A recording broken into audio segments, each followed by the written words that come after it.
Orang dengan hypersensitivitas ya, atau HSP tadi, person yang sensitifnya tinggi, mungkin kemampuan dia merespons si amigdala tadi tidak terlalu baik atau mengelolanya dengan tidak bijak. Artinya dia fokus pada emosinya, terlalu berlebih dan mengikuti solusi itu mengikuti emosi yang hadir. Padahal kalau kita pernah bahas juga tentang pendewasaan seseorang adalah once kita merasa tidak baik-baik saja, tapi kita melakukan sebuah reaksi terhadap emosi yang tidak baik.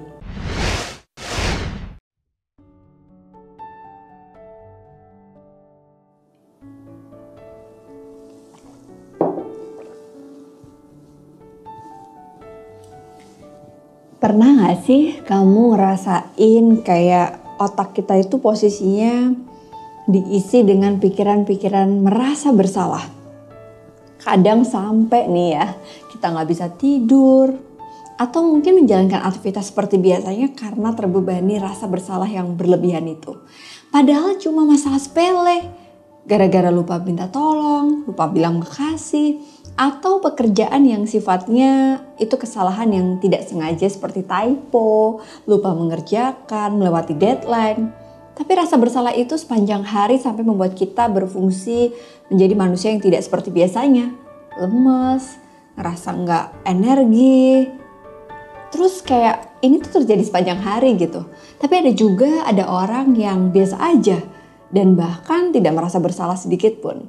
Nah, menganalisa kali ini kita bakalan membahas sesuatu yang kenapa sih orang ada yang memiliki rasa bersalah berlebihan, tapi ada juga orang yang tidak merasa itu seperti beban atau nggak merasa bersalah sama sekali. Nah, menarik nih, ada sebuah fakta yang ditemukan bahwa sebagian orang itu terlahir dengan sistem syaraf dengan kepekaan yang levelnya memang tinggi.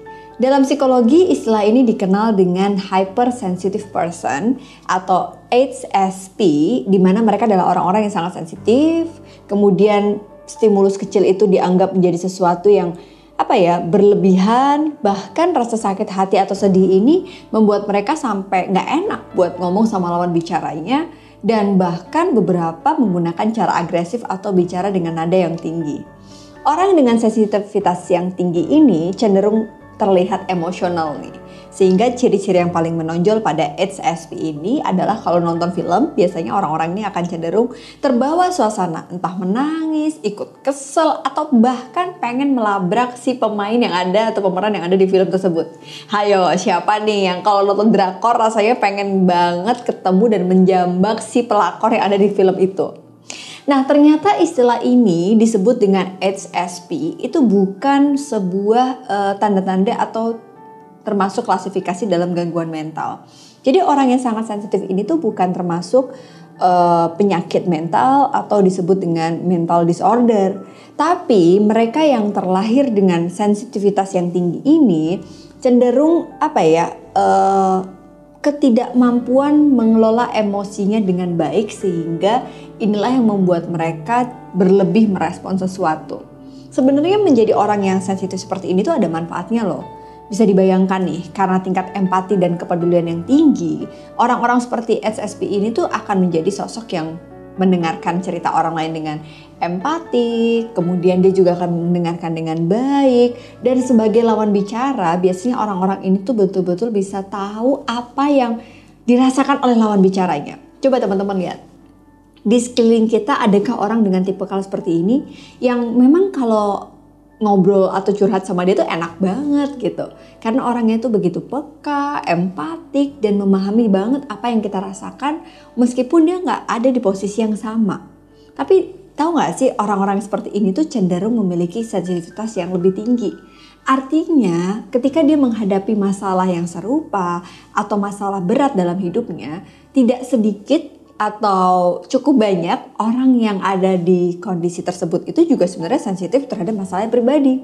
Nah, ternyata berlebihnya sensitivitas ini juga perlu kita waspadai, walaupun dengan kadar tertentu ini baik untuk kita merasakan empati pada orang lain.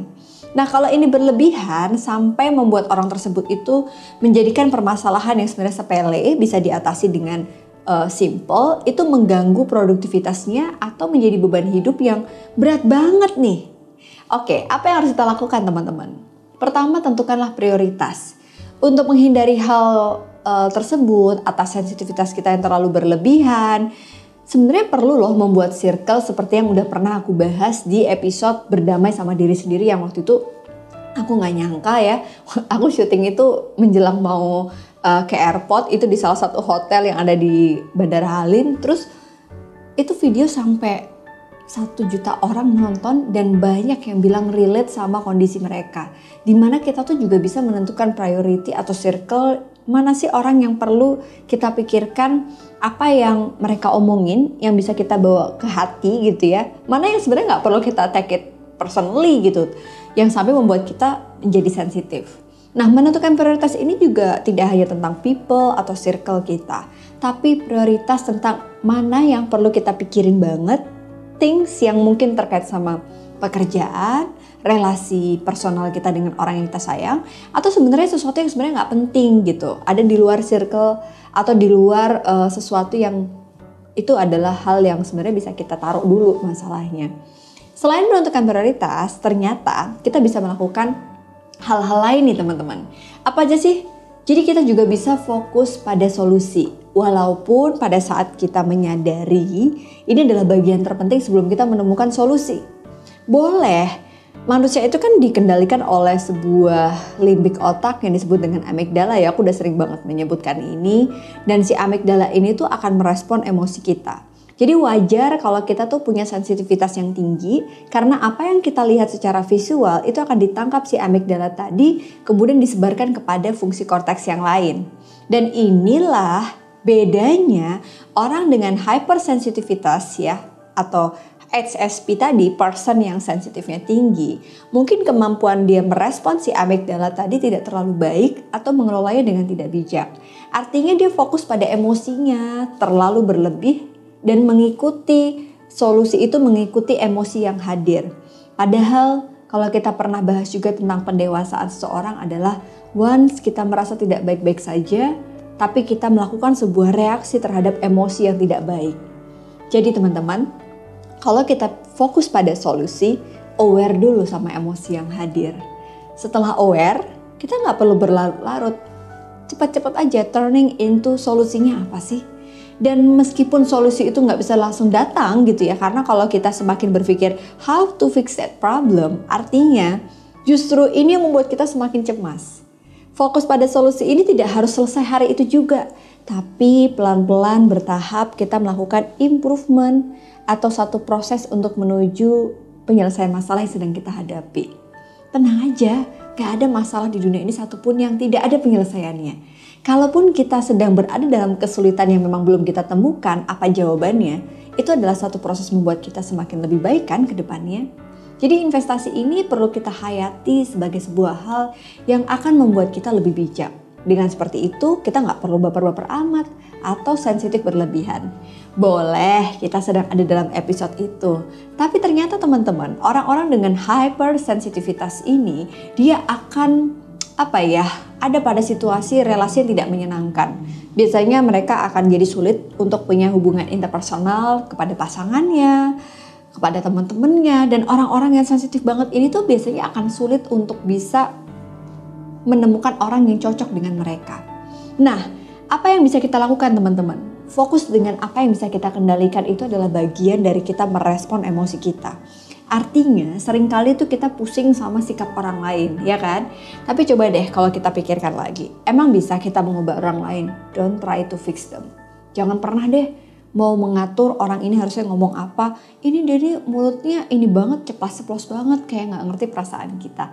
Sebenarnya kalau dipikir-pikir, orang mulut-mulut dia, omongan-omongan dia, kita gak bisa ngerubah sekejap.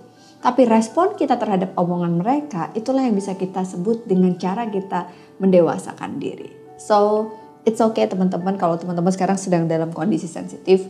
Ada satu episode di mana manusia itu kalau kita bicara dalam kesehatan mental, dia akan ada di low energi dan kemudian naik lagi. Down lagi, ups lagi. Dan sebenarnya gak masalah loh. Semua orang punya fungsi dalam setiap episode yang berbeda-beda. Kalau gitu teman-teman, di menganalisa kali ini aku bakalan cek nih siapa sih orang-orang yang sensitif, atau mungkin jangan-jangan aku juga habis melalui fase yang sama nih. Aku kemarin sempet kayak ngerasa lagi sensitif banget, terus buru-buru fokus pada respon perilaku yang positif. Akhirnya menemukan hal baru seperti hobi berkebun, kemudian merangkai bunga yang dulu nggak terpikir nih bakalan suka dengan hal-hal kayak gitu. Ternyata ini bisa mengalihkan sensitivitas kita sehingga kita jadi orang yang lebih produktif dan fokus pada solutif, bukan perasaan yang sensitif tadi. Enjoy the moment dan sampai ketemu di episode berikutnya. Kalau kamu suka sama episode ini, thank you banget yang udah kasih jempol. Dan aku belajar untuk tidak sensitif kalau ada yang ngasih kayak gini ya. Karena siapa tahu kepencet, iya kan? Thank you ya, sampai ketemu di episode Analisa Channel di menganalisa berikutnya. Bye!